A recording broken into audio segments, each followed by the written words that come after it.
我一气之下，把倒闭工厂上千件羽绒服倒进了古井。千年前，大越国的守城将士兵临冻僵之际，竟发现上千件羽绒服从天而降，奄奄一息的士兵顿时精神一振。可看到这衣裳如此轻薄，内心又再次跌到了谷底。王爷，这衣裳会发热，我们有救了！这难道就是仙人衣履？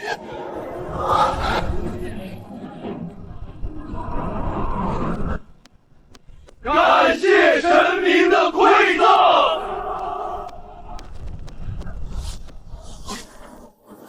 火丹12万元整，这是可以用钱购买。目前留下的东西只剩下这个了。生死面前，顾不了太多了。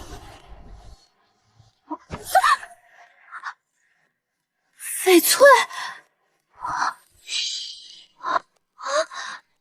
这口井真的成精了，吃了东西还能往外吐翡翠。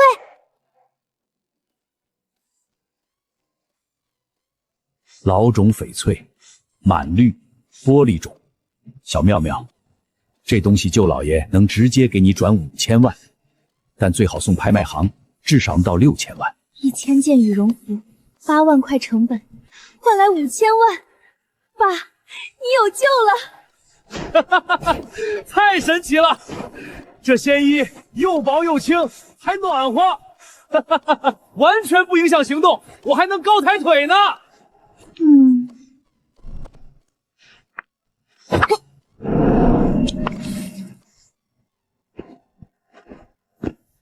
既然扔小石子不管用，那其他的东西呢？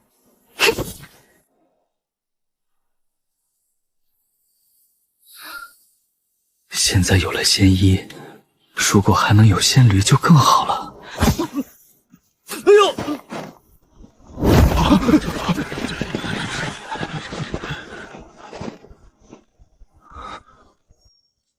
鞋底比任何千层底都厚实，鞋面防水，内里缝着皮毛，触之生暖。果然是仙驴。王爷，这是末将最值钱的物件，愿捐献出来，为全军多换一只袖子也好。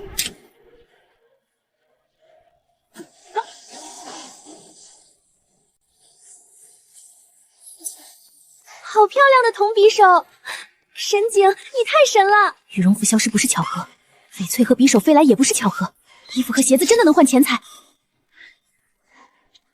那我把工厂所有的羽绒服都献给神井，岂不是要发财了？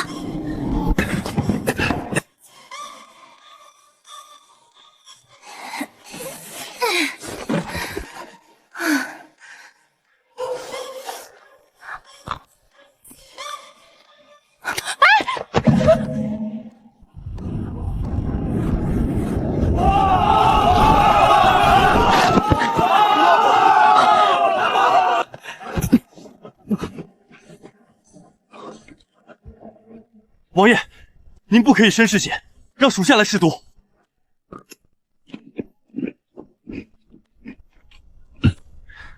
本王好好的，这东西无毒，太守快尝尝，只吃一小口，腹中烧灼感尽消。哎，太守，您给我留点。劫寒年北境困难重重，如果能有更多御寒物资，就更好了。此次得仙家必有大悦。今后大越将不断供奉金银玉石，供仙家享用。大越荣安王魏渊敬上。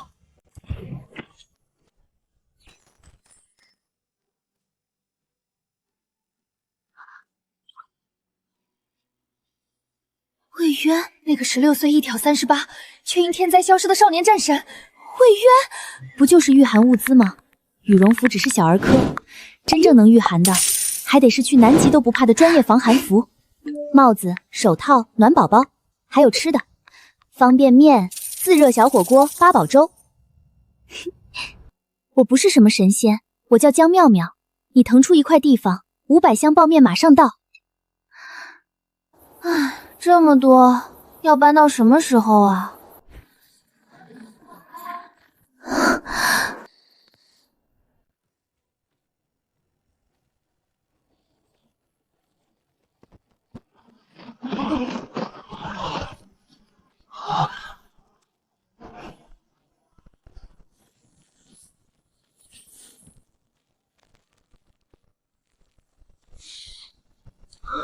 海的味道，好鲜啊！这一定是鲜面，酥酥脆脆的，太好吃了。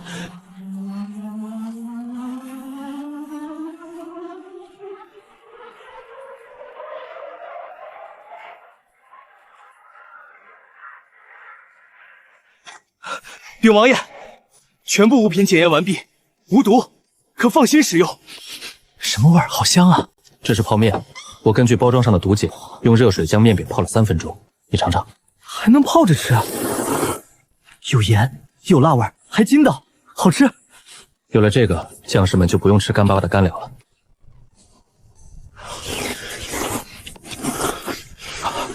末将从未吃过如此有滋味的面。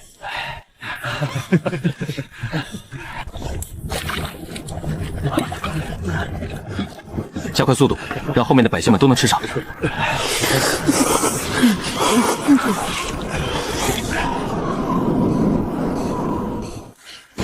妙妙，你开门！你妈早死，你爸被抓，都是你克的！你这个扫把星，白眼狼！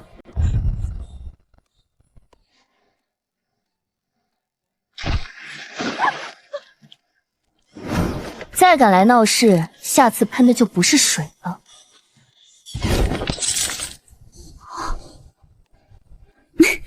这些碎银明显是凑出来的，原来战神也有为钱发愁的时候。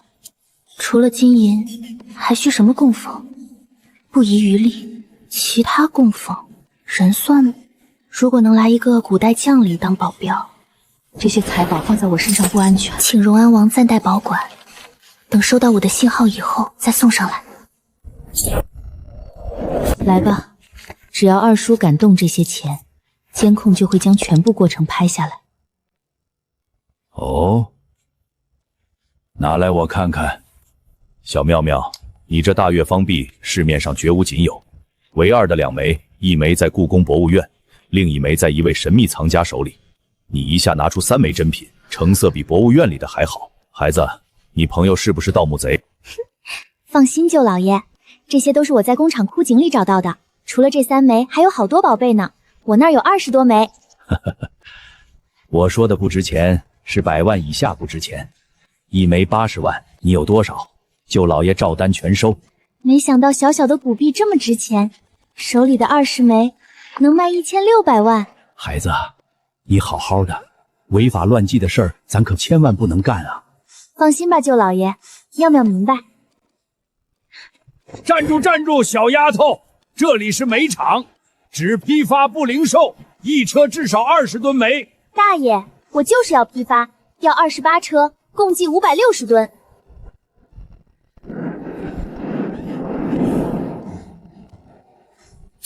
每吨600元，卡内余额还剩3100万左右。接下来横扫各大药房。老板，你这店里的冻伤膏有多少？我要多少？你确定吗？好几百箱呢。确定，拿饭菜送到制衣厂。老板，1000袋大米送到制衣厂。发了发了！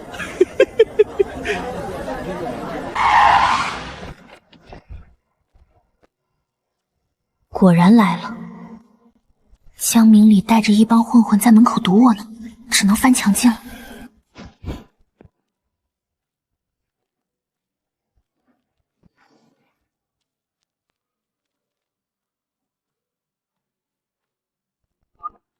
喂，我要报警。坏了，怎么煤炭车这么快就到了？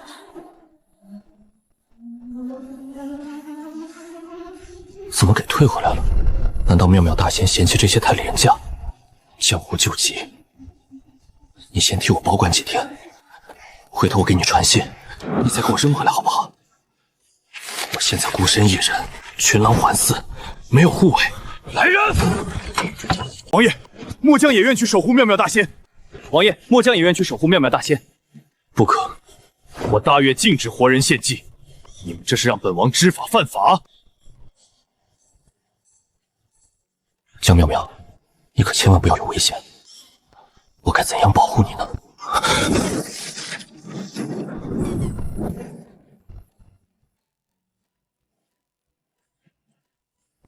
听二叔的，把转让协议签了，我们立刻就走。放肆！3个男人欺负一个小姑娘，要脸不要？你是荣安王魏渊？魏渊？我还白起霍去病呢，你俩搁这演戏呢！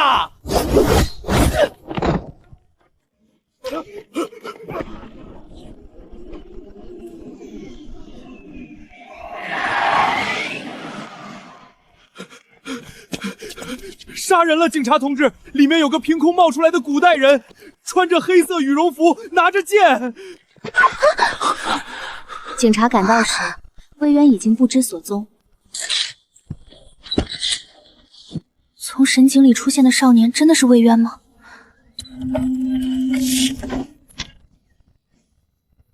神井，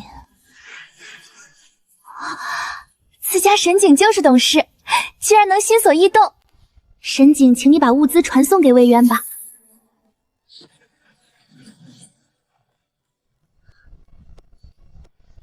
刚刚那个柔弱娇俏的少女就是妙妙大仙，她竟是个手无缚鸡之力的弱女子。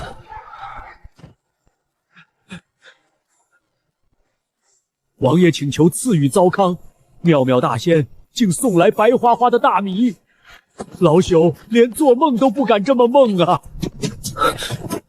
王爷，您身上的血是怎么回事？难道有敌方探子入城了？不是，一个小毛贼而已。军医，快来，这里有一种药膏。这玩意儿真的能涂吗？温热，真的温热了。这是什么仙药？竟然打开即涂，涂上即吸收圣效。有了这个，将士们的脚趾能保住了。王爷，是梅！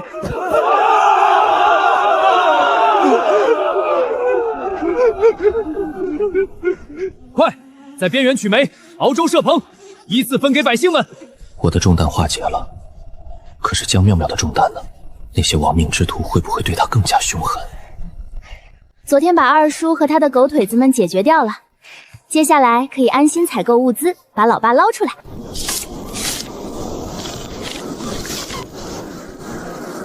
我无碍，歹徒已解决，可以把我暂存在你那儿的东西扔上来了。我得抓紧往回要，那可是用来救父的钱。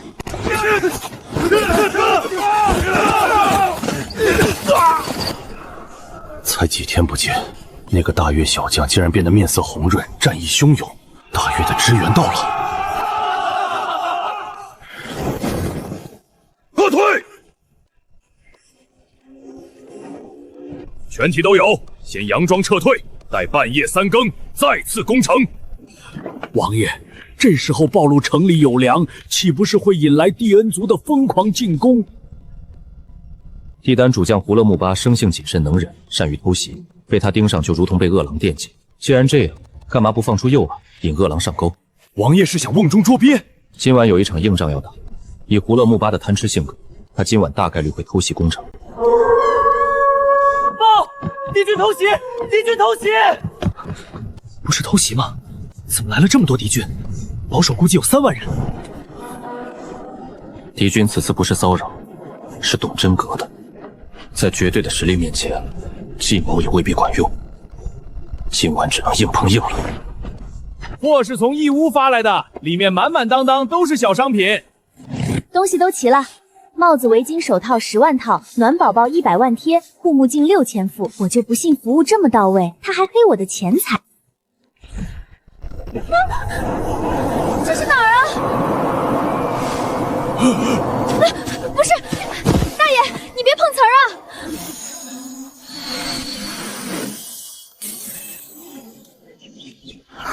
你说的那个什么症，能不能再弄厉害点，直接把他们的眼睛弄瞎？禀将军，血盲症是阳光灼伤瞳孔导致的疾病，夜间无法加重病情。传令下去，明日正午进攻。第8个了，都是打的正酣，忽然眼睛受刺激爆盲，然后被敌军一刀毙命。难道对方有什么暗器能伤人于无形？叫军医过来。王爷，请恕卑职无能，这种眼疾卑职从未见过。王爷，妙妙大仙显灵了，他老人家亲自救了老太守，还给咱们扔下来许多新奇东西。雪地护目镜，用来防止血盲症。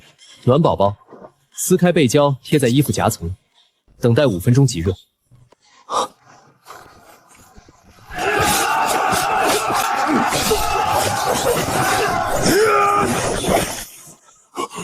怎么可能？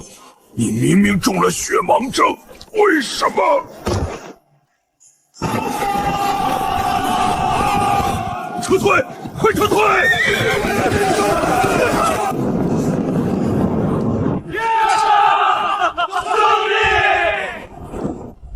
这卖家还挺贴心，连暖水壶都想到了。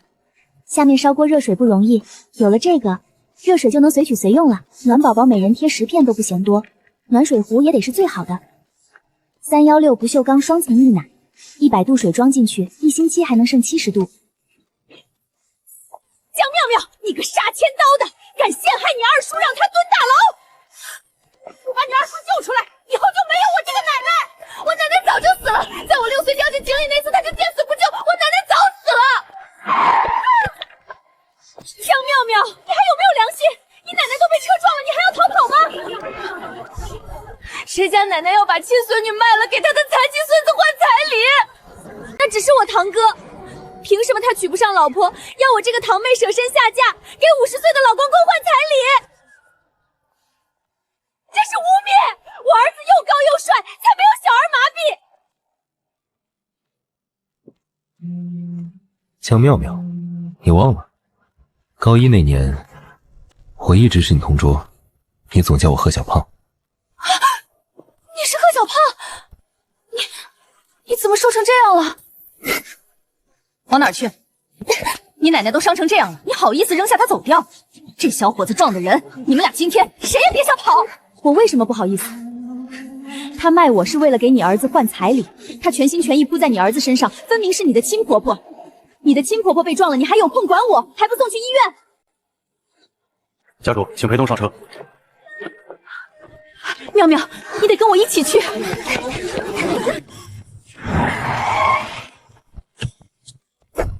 多年不见，连一起吃顿饭的机会都不给，你还在为当年的事怨恨我吗？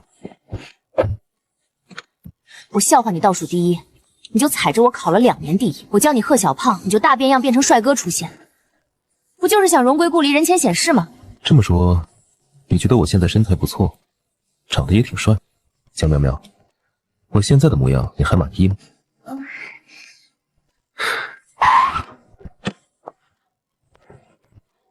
你要买什么？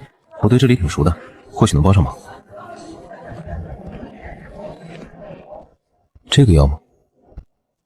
你什么意思？你也是我二叔雇来监视我？卖给你10万套的帽子围巾的义乌老板就是我，哲远国际商贸公司 CEO 贺哲远，幸会。你有多少货？你要多少？1万。还是老地址，我这就安排他们发货。高压保温桶、热水毯、防潮地垫、雪地帐篷。雪地帐篷来300个，其余的每样1万件。老板，这几个铺子的货我都要了。一个下午花了925万。贺哲远这老同学砍价倒是狠，帐篷直接从5000砍到2000。王爷，神仙姐姐回信了。他无碍，那就好。我军方才打了一场胜仗，多亏了妙妙大仙的护目镜，这才攻克血盲症，反败为胜。很抱歉这次金银太少，这是我在城中新收上来的散碎银子和铜板，一并下山。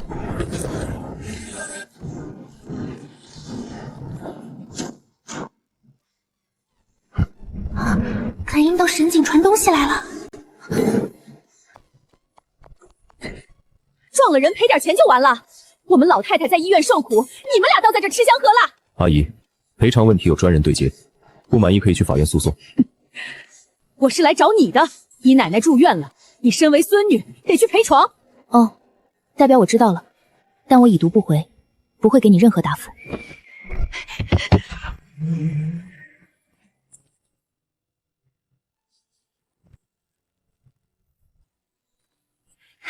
一枚铜钱80万，这袋子里的钱3500万，成本全部覆盖，还净赚这么多。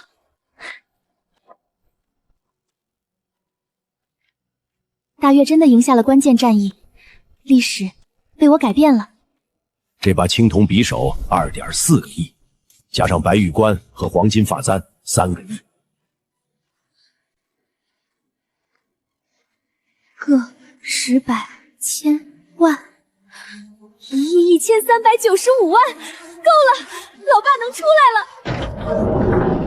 爸爸，宝贝闺女，是老爸不好，让妙妙担心了。闺女，这沈景真能听懂人话。老爸，你就看好吧。老爸，你相信我，我这里还有很多荣安王给我写的信。好一手铁画银钩，笔走龙蛇，如此墨宝，怎么能用普通 A4 纸写？简直暴殄天物！走，跟老爸去买纸。老板，50张胡杨纸和古法鎏金墨。书画讲究少而精，如果这批纸能出10幅完整作品，咱们今后的生活和荣安度过寒灾的物资就彻底解决了。你家厂子出事了，需要跟我回局里配合调查。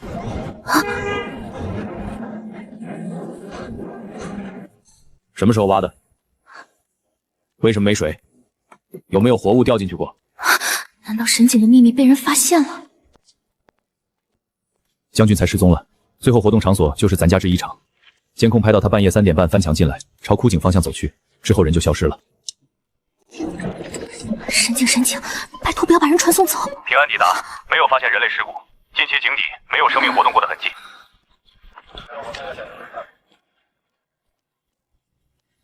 爸，上个月咱这儿还是夏天，将军才失踪那天穿的 T 恤短裤吧？他要是真被传送到大岳去了，那边可是暴风雪。1个月没洗澡了，我做梦都想回现代。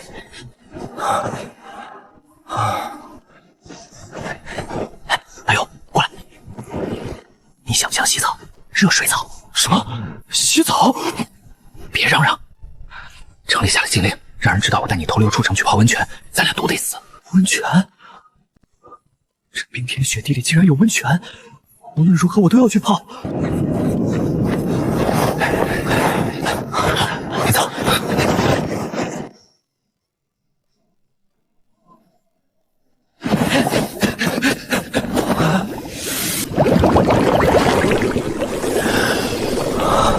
真的有温泉？尔等何人，竟敢私自出城，活腻了吗？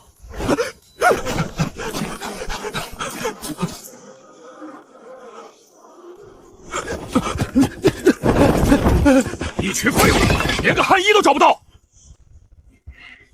温泉在北京城外向西5公里处，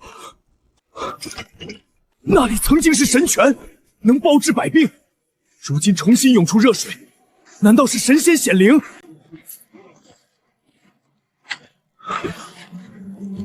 上次攻城战伤亡惨重，不能再有闪失。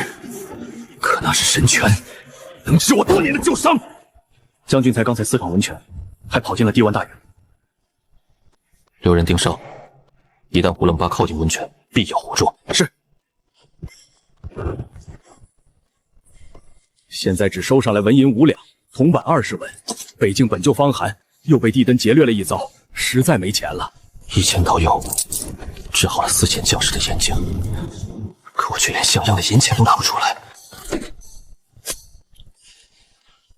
城内银钱一空，愿实在问心有愧，愿以命相偿，报妙妙大仙恩德。不许再写血书，你那双手是要拿笔写字的，价值千金万金，割坏了我的摇钱树怎么办？让魏林用这些纸墨好好写字，扣上荣安王官印和私印，他的字画就是银钱本身。妙妙啊，不是舅老子要压价，实在是你最近出手的大月铜钱太多了。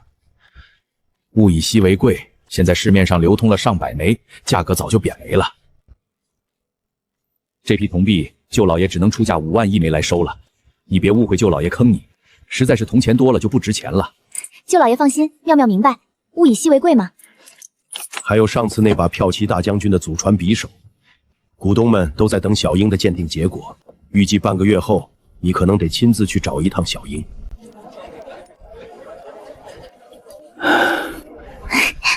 与赚佣金相比，我更在乎妙妙这个外甥女，这孩子懂事明理，像她妈妈。爸，咱们先买套房子落脚，剩下的钱买布匹、羽绒，把之前遣散了的工人们召回来。妙妙制衣厂是我一辈子的心血，出事那晚，我把厂里所有资金都拿出来给员工发了工资和赔偿金，这是你应得的。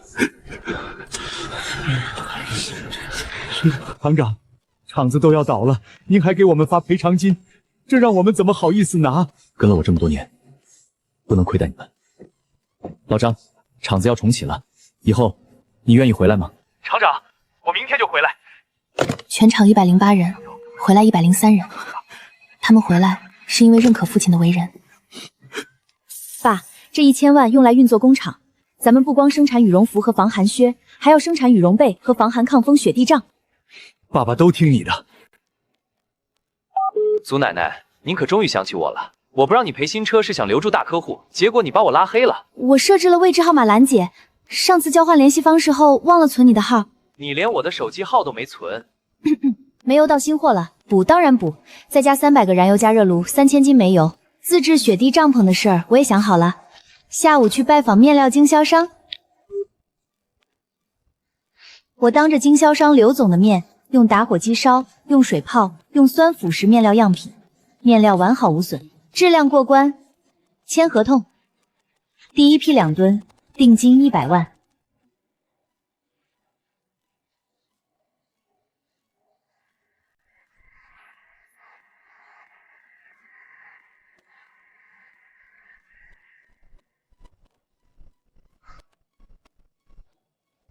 王爷，胡勒木巴动了，预计今晚将攻占温泉。这不是那个叛徒汉奸吗？他的画像怎会在王爷这里？汉奸，你认识他？当然认识啊，属下之追击的敌军细作就是他，把温泉消息告知胡勒木巴的人也是他。还真是来自那个世界的人，盯紧此人，想办法诱捕，要留活口。他是妙妙大仙点名要的。是。此人把假温泉消息带给胡勒木波，一旦计策成功，他在地瓦必成众神之臂，已是必死之举。敢问妙妙大仙是否要救？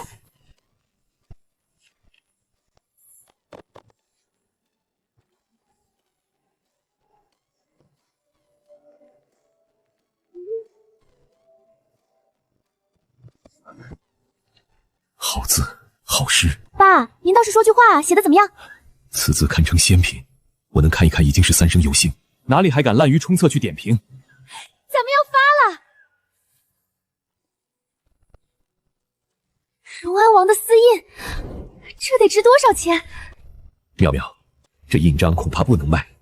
一个地方藩王的私印都能成为省博镇馆之宝，荣安王是传奇战神，他的私印那是国宝级别，你敢买卖？那确实不能卖，赚再多钱也得有命花。魏渊找到将军才了，他投靠了帝温，教敌军用血盲症杀大越士兵，又去北京当细作，现在诱捕帝温大将的计策就是他报的信，一旦暴露，他必死无疑。魏渊问我们救不救？荣安王的字画要尽快出手，留在手里怕生变故。不必为救将军才冒险，他若命大活过今晚，倒可以留他一命，毕竟懂现代医学，以后能用得上。抱歉打扰了，我晚点再来。等等，美女，你怀里抱的是谁的书画？我是陆策字画行的老板，也是这家古玩行的股东。向老说，今天有位大客户有不世名作要首次现世，应该就是你吧？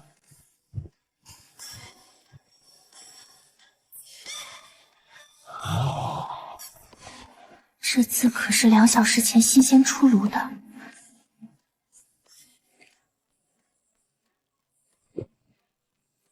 妙！美女，这幅字3个亿，卖给我如何？您还是再看看吧。3.5个亿，就当交个朋友怎么样？还是别了，我这人喜欢杀手，怕控制不住，漫天要价。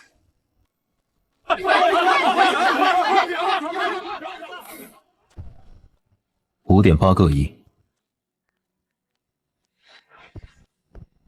今后再有字画，优先联系我。一幅字5.8个亿。老朱，云南白药青霉素布洛芬有多少要多少。一口气下了1500万的药品订单，足够11万人大半年用量。魏渊给咱们这么多，不抓紧回报，我心中不安。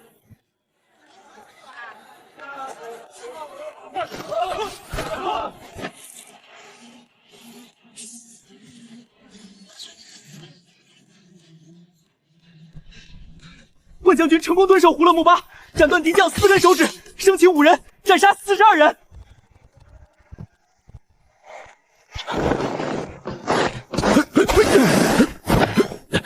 王爷，您怎么走路一点都不打滑？妙妙大仙凌晨赐下的新靴子，防滑效果很好。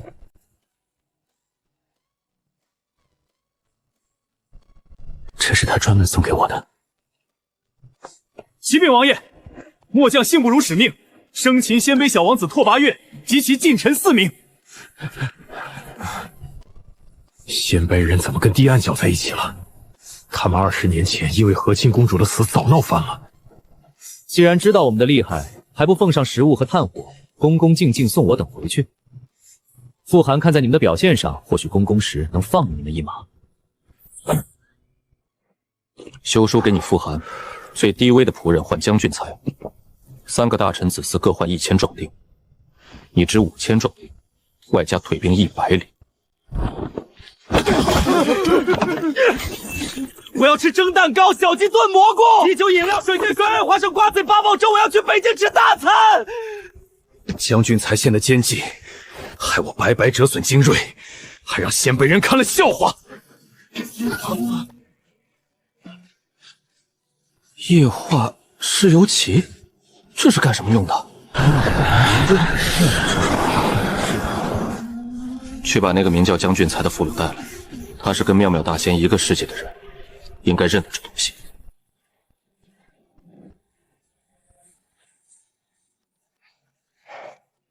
北境军穿的羽绒服是我大伯厂里生产的，大伯一定发现了枯井连通大岳。你个小兵蛋子，敢这么对老子？知不知道老子什么身份？说出来吓死你！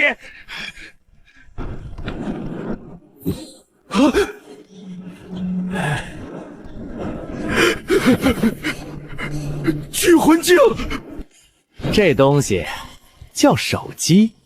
手机是干什么用的？这个蓝罐子又是干什么用的？说不说？你既来了这里，命就跟大岳捆绑在一起。大岳活，你便活。城门破之前，本王会从这里下刀，斩下你的首级。听明白了，小的一定竭尽全力为大岳效劳。煤气罐 DIY 迫击炮教程，电气焊基础，火药配比口诀。大伯只是要我从零学造炮。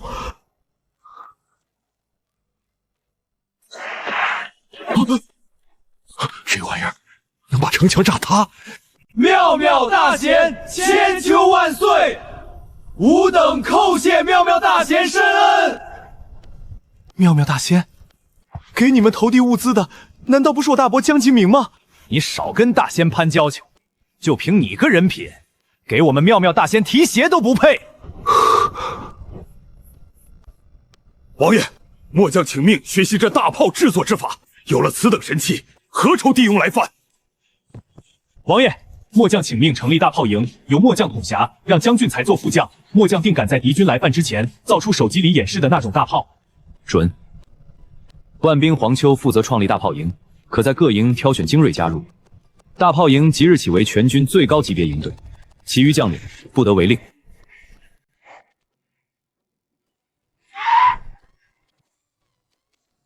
神警，10公里外都能传送了。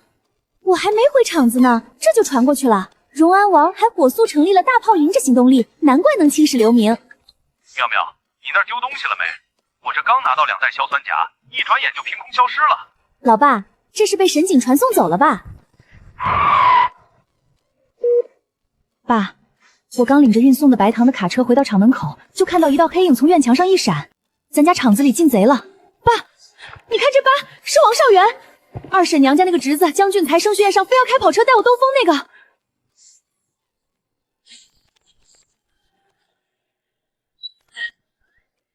他是在找古董，有人在背后指使他。爸，咱们得让笨贼尝到甜头。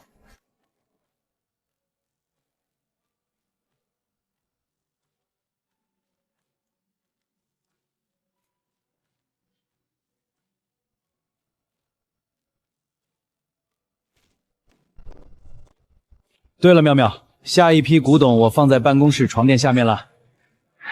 明天你拿去交货。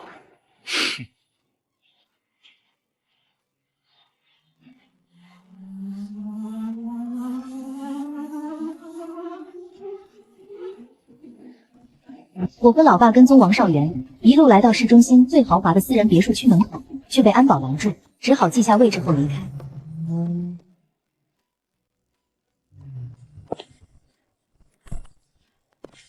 刘金贵和王慧玲正待在我邻居家，那个姓薛的教授表面教书，实际黑白通吃。我带你去看看。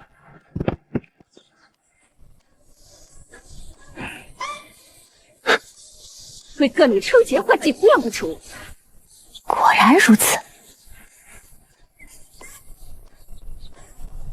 目前看来，他就是指挥王少元去厂子里偷窃的人。就这么点钱，打发谁呢？不给钱，我跟你拼了！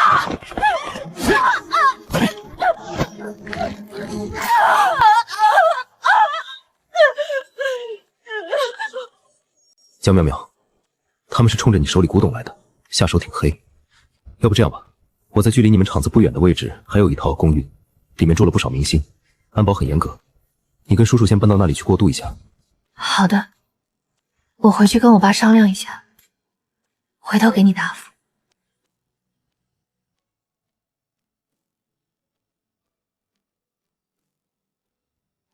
抗寒帐篷测试数据出来了，零下45度，内外温差维持10小时，温度下降不到2度。大家的奖金包绝对丰厚。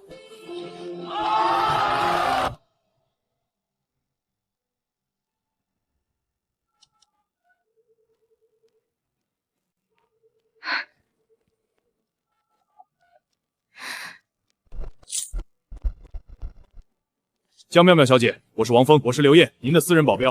上车，我爸可能出事了。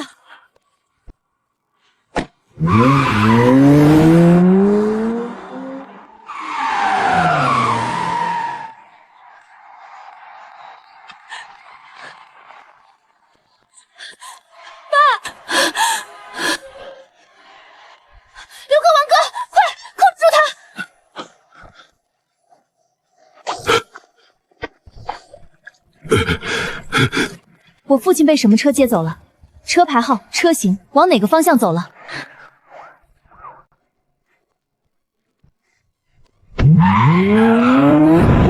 我说，你爸被一辆黑车接走了，车牌号是……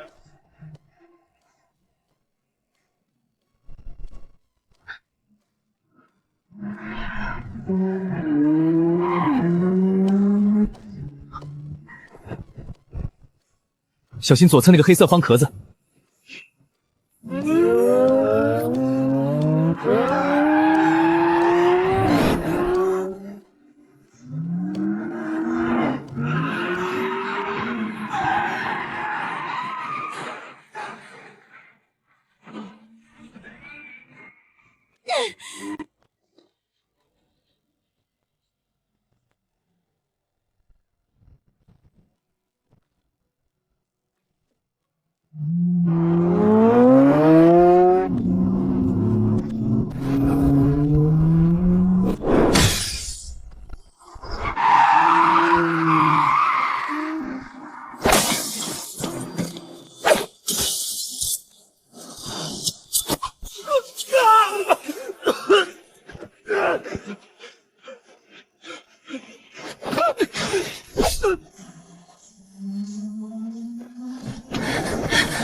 就是荣安王，刚才也是他救的咱们。荣安王，自如其人，旷世奇才，一点都没夸张。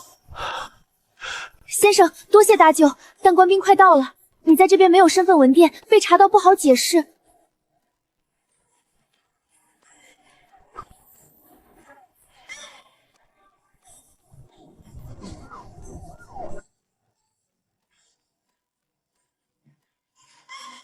爸，你还有我，咱们有神警，以后只会越过越好。我已经请了侦探去盯刘金贵和王慧玲。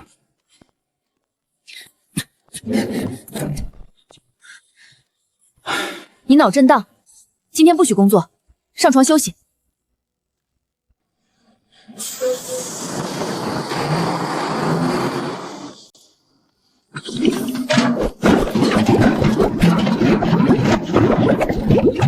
传送范围和速度都在提升，如果在偏远地方新盖一座仓库，所有货送到那边，半夜再集中传送，就不用天天守着井了。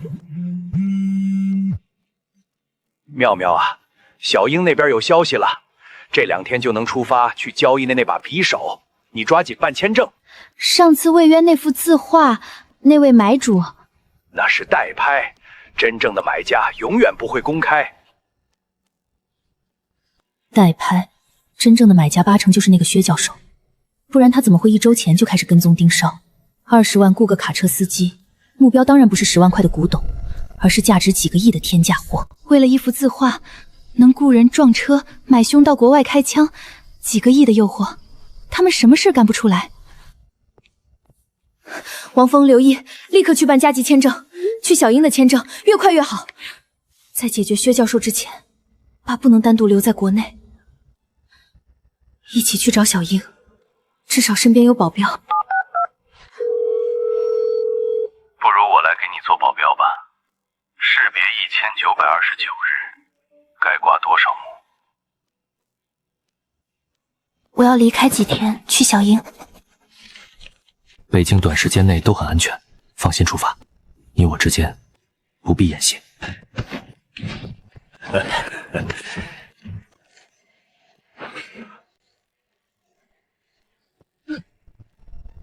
卑职一时鬼迷心窍，收了一件孩童羽绒服，被人捏住了把柄，卑职不能一错再错，特来自首。炊事校尉邱毅，徇私枉法，按律当斩。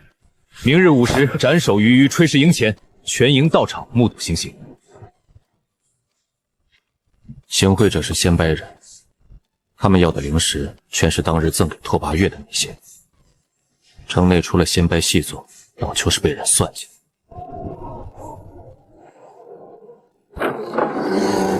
嘘，快办！老总管说了，每乡势力家能换5个媳妇儿，谁不想要？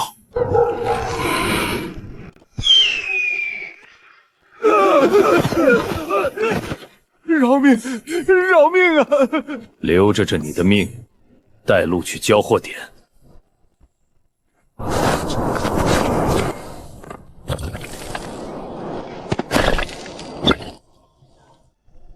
用这种城墙守城，敌军一来就打。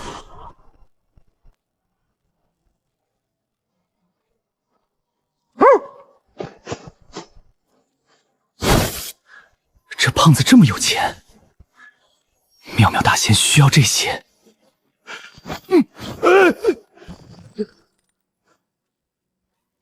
你想带着我们妙妙大仙的钱跑哪儿去？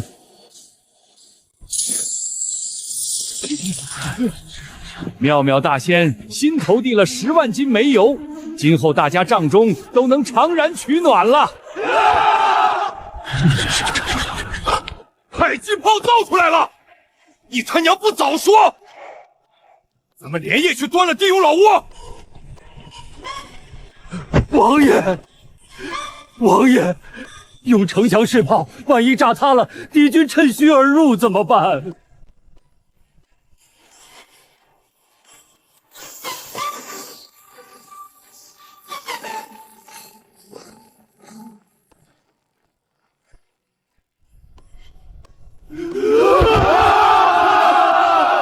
一颗这么大威力，咱们有10颗！末将现在就拿地欧人练练手。你私自更改底座焊接角度，把发射距离缩短到10米，是打算让北境军和敌军同归于尽？王爷慧眼如炬，小的再也不敢了。报！敌军攻城，目测10万人，半个时辰后抵达城门门。万兵，携迫击炮上瞭望塔，待5烽烟起就往人堆里打。黄旗骑兵，拿上喇叭，去城门上骂战。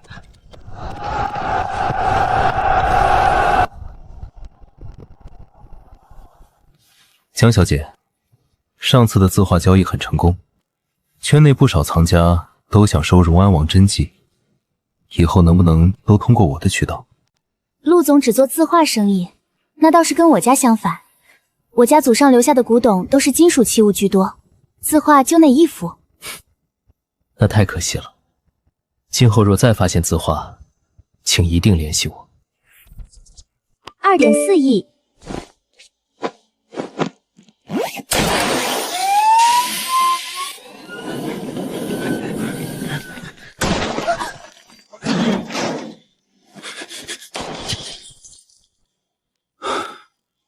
是本地雇佣兵拿钱办事，枪枪冲着江小姐。我已经发出议价信号，她同意重新谈，在新价格谈杯之前不会再动手。说出买凶者的名字。雇主身份是最高机密，但我可以透露，对方出价10万英镑，您只需付20万，上一单就作废。我给你50万英镑，20万取消任务，另外30万，永远不许再伤害我的女儿。合作非常愉快，您真是一位好父亲。您还可以雇佣我当您女儿的保镖。暂时不需要，谢谢。如果将来神警的传送范围能覆盖到国外，以后是不是能从这里直接买枪给魏渊？请给我你的联系方式。当然，这是我的名片。之前在心底推算的大越荣安王的死期，就在这2天。妙妙，怎么回事？魏渊，我回来了，你那儿怎么样了？魏渊，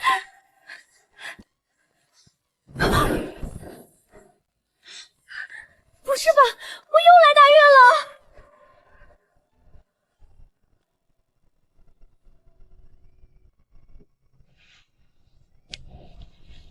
不是，这姑娘谁啊？竟然有这么大面，敢让王爷伺候她？是妙妙大仙，大仙显灵了啊！妙妙大仙！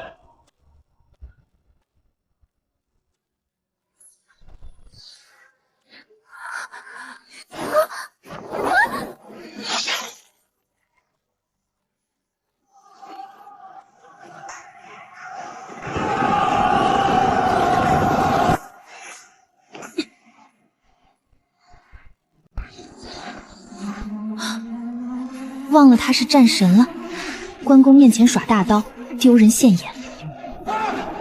剑士消耗太大，用他们借点剑，让他们空手打头阵。地摇鱼子，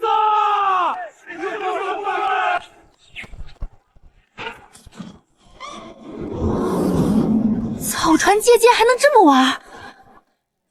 魏渊，你挺住，我现在就回去给你买剑。神警，送我回去。网上采购剑时，要么是工艺品的塑料箭头，要么是复合工专用碳钢箭头，限量销售还要备案。你家铸铁厂能生产剑矢吗？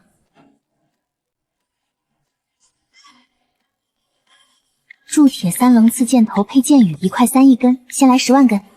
我说不过你，碳钢、长矛和砍刀的事我帮你问厂长，但丑话说在前头，出了事责任自负。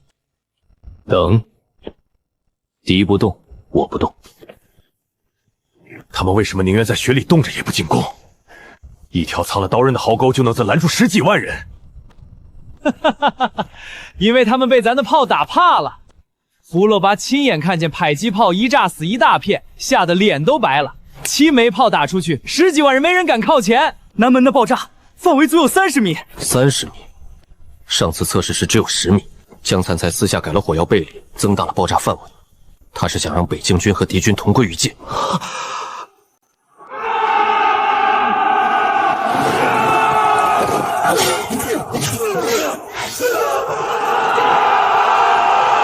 小子，打得不错。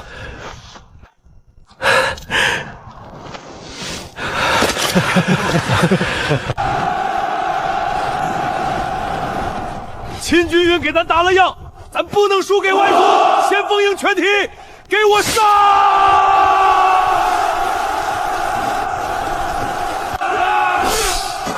杀！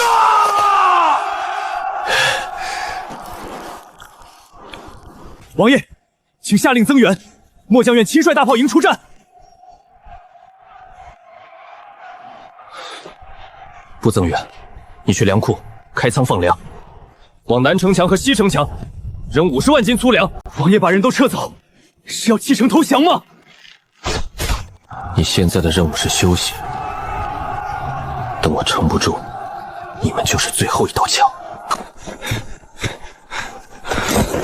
王爷，南城墙发现鲜卑人在抢咱们扔出去的粮食，鲜卑小王子还带了5000壮丁往西城跑。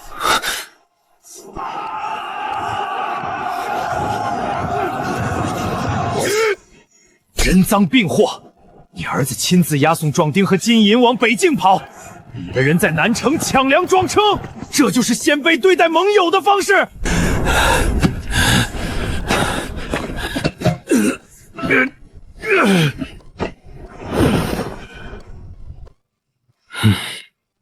老王头，虚了，你刚才骂我的话我都听见了。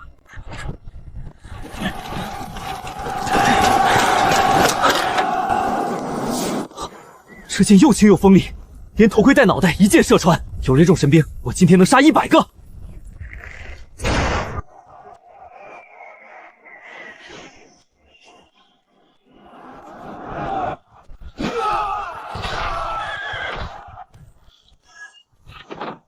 风！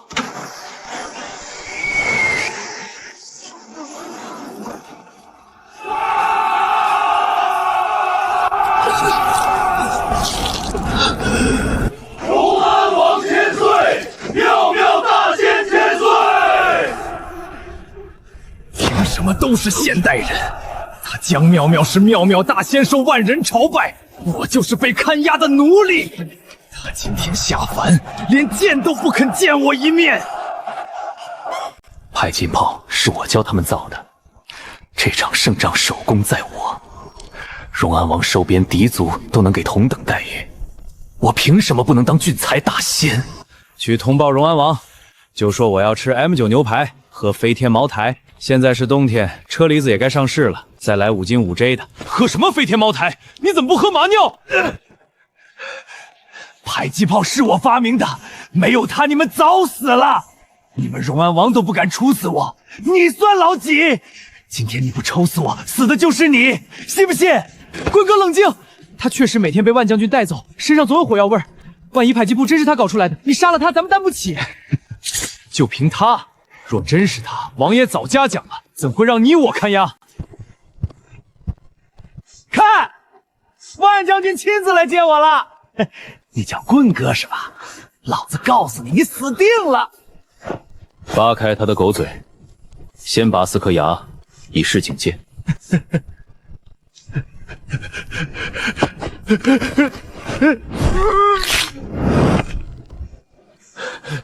为什么？我可是迫击炮的发明人，你们不怕我下次故意搞鬼吗？上次你改比例加大爆炸范围，是想让北境军和敌军同归于尽。你以为全军只有你懂火药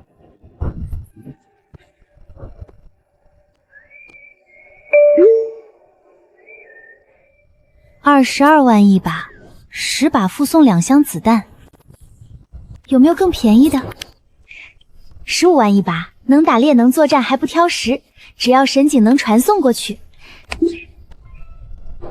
以后大批量采购，让魏渊的兵横扫一切。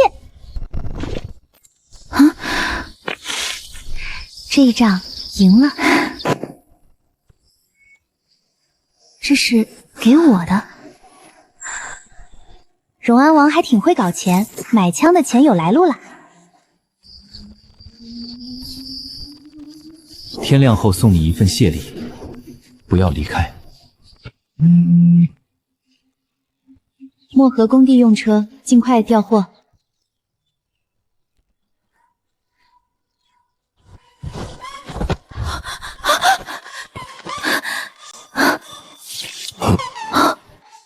不是你谁啊？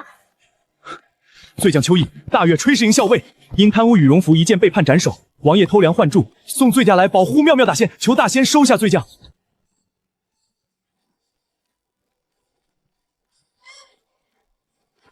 这是厨子兵，比那3个保镖加起来还能打，这份谢礼太值了。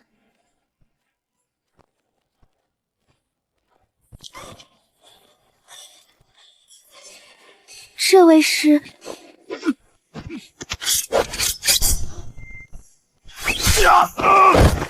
老二，你怎么出来的？杀人啦！江之心，你为了不把场子给我，连亲弟弟都想害死。娘，你家老大要杀了我！你敢打我儿！啊！哎呦，我的腿，我的尾巴骨，这跟老儿媳妇说的彩排不一样啊！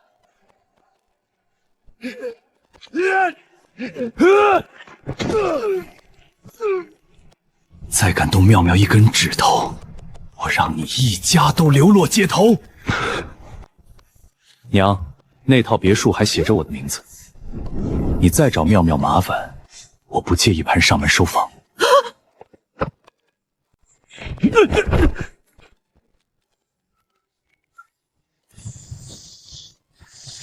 这样处理过，天王老子也恢复不了。负35号柴油100吨，美东120万，总共1.2亿。黄老板痛快，加个微信，后续细节我发给您。附赠10根加油枪，算是见面礼。神警喜欢大件物资，传送越多能力越强。汽车已送达，明天送柴油。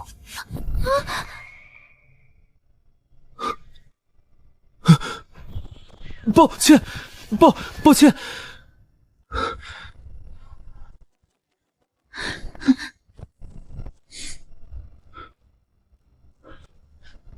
江妙妙，你没事吧？没事没事，踢到床腿了。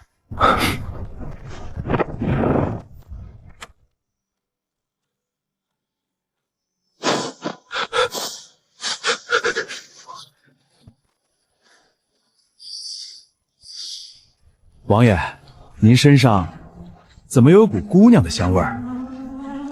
妙妙大仙送您熏香了？这是仙界的坐骑，只要钻进肚子里，它就能跑起来，速度比追风还快，还能一次载4个人。比追风还快？看你没见过世面的样子，这群土包子！猪龙神兽，这是传说的龙吟声。土包子，看好了！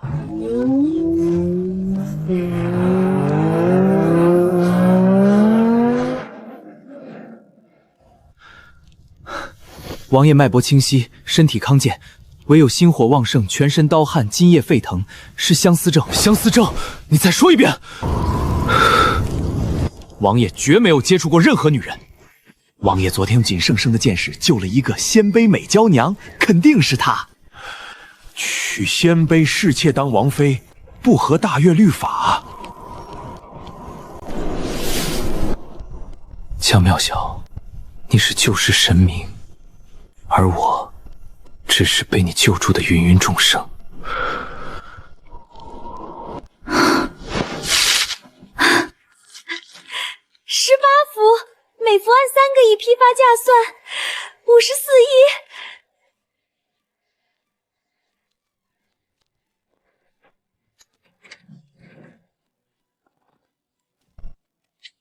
今天先送你柴油，记得拍张城里的照片。我也有礼物要送你。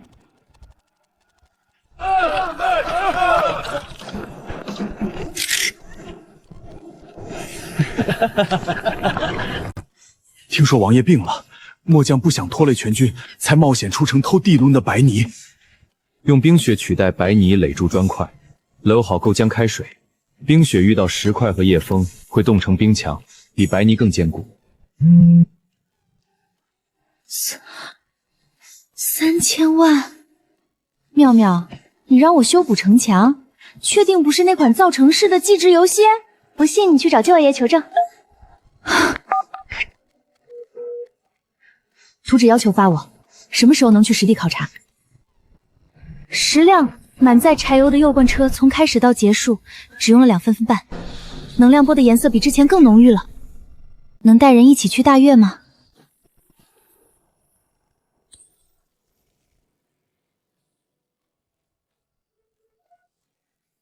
姐，收拾测绘工具，换上最后的衣服，2小时后出发。姑娘，你要是回神了，能把那个死沉的东西从我身上移掉吗？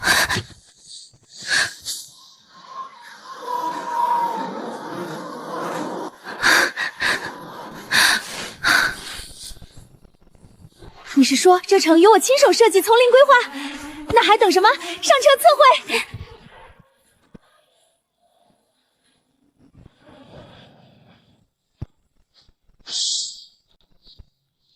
你这助手比我们单位的实习生好100倍，所有注意事项说一遍就记住，仪器操作看一遍就会。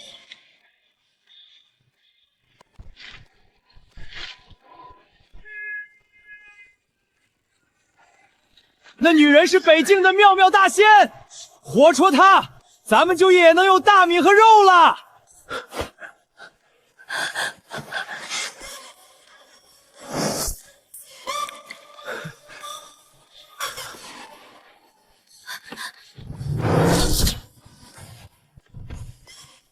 师傅，你们先走，去3棵树那里等我，东西不能丢。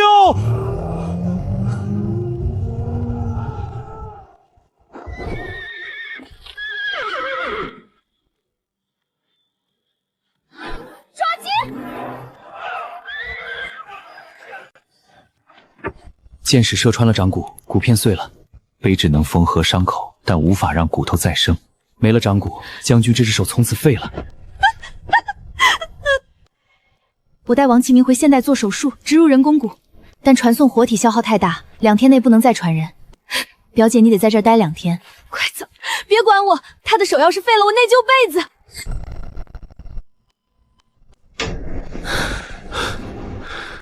手术很成功，人工骨植入顺利，配合康复训练，2个月后可以恢复正常功能，射箭没问题。大仙世界的医术也太神了，睡一觉就弄好了。下次得让老李来学，他天拿红的小刀给人切腐肉，那惨叫听着都瘆人。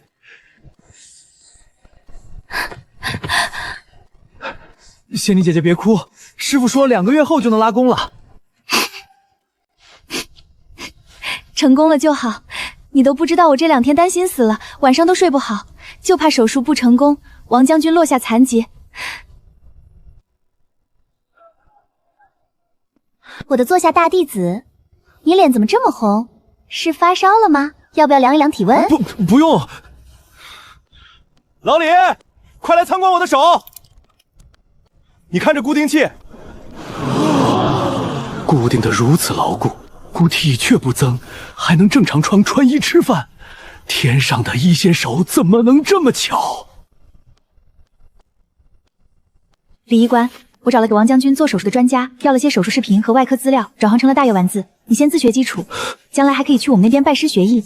大仙师说，我也可以拜仙医为师。信众云良，跪谢妙妙大仙恩德，信众愿吃斋行善，悬壶济世，以报大仙点化之恩。这是妙妙大仙刚刚提到的随堂测验，5日之后大考，投名官升3节，并颁发平板1台，每错1题自行领一军准，错够10题，平板没收，拜师资格换人。慢性骨髓炎的手术指征是什么？快说，快说！军医营这是疯了！大炮营自己测试新配方，已经死了3个弟兄，炸伤20多个。军营都有天书可以直接背答案，大炮营能不能也求妙妙大仙传一份手榴弹的制作方法？放心，我这就给师傅写信求解。怎么，手已经长好了，能自己传信了？王爷，属下只是……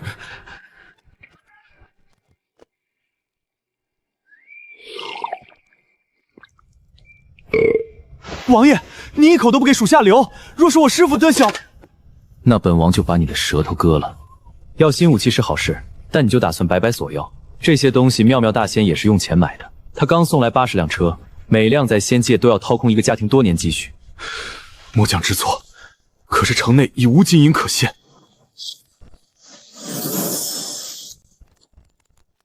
去地道拿钱献给大仙。王爷，您要反攻？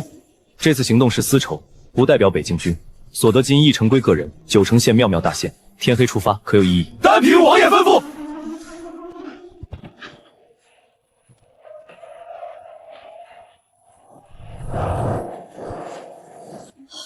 好像看到了荣安王，那还不快上报！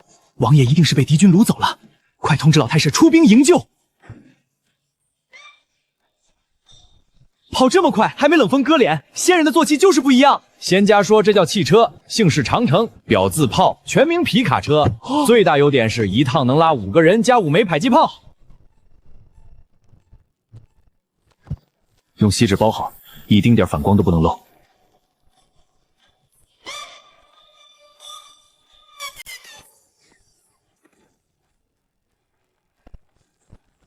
鬼，有鬼偷袭！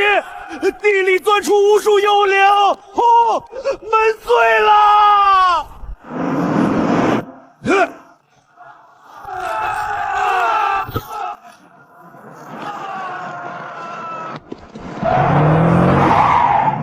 就是这群骑兵偷袭妙妙大仙和王将军的，连人带马一个不留。地胆百姓尽快出城！1个时辰内沿北门逃，不会有人阻拦。不肯出城者，一律视为地地军生死自负。空无一人的城池要来无用，江妙妙和向思年马上会传来城建图纸，那些工程都需要大量人手，想发展得先有人。投降，有粮不杀。他们穿的又暖，吃的又饱，北京城里有粮是真的。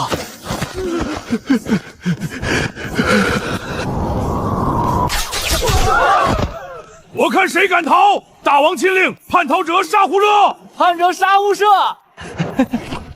把炸药绑上去，射2个射！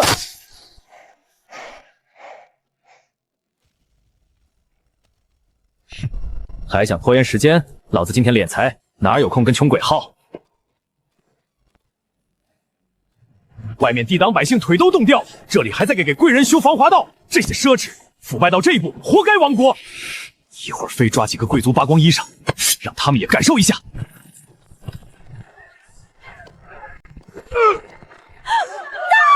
闭嘴！谁再出声，我灭你全家！此刻起，归降大越国者，有粮有暖，不杀不辱。投降！我归降大越，别杀我！他是穆尔科克大人，是我们地灯大王的胞弟。姑娘，你愿意带我们去贵人们帐中敛财吗？我们这次只为求财，无意伤人。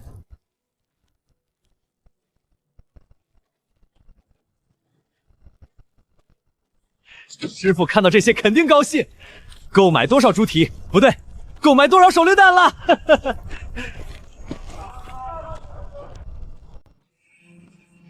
妙妙，猪蹄汤给我送到公司来啊，我开会等着喝。向妍妍，你再让我帮忙送猪蹄，我就把王其明叫回来，把他的手变猪蹄。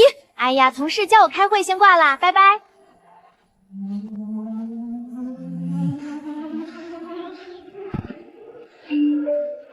这些衣服和玩具是给你女儿的，是用你的保安工资买的，以后每月3000块。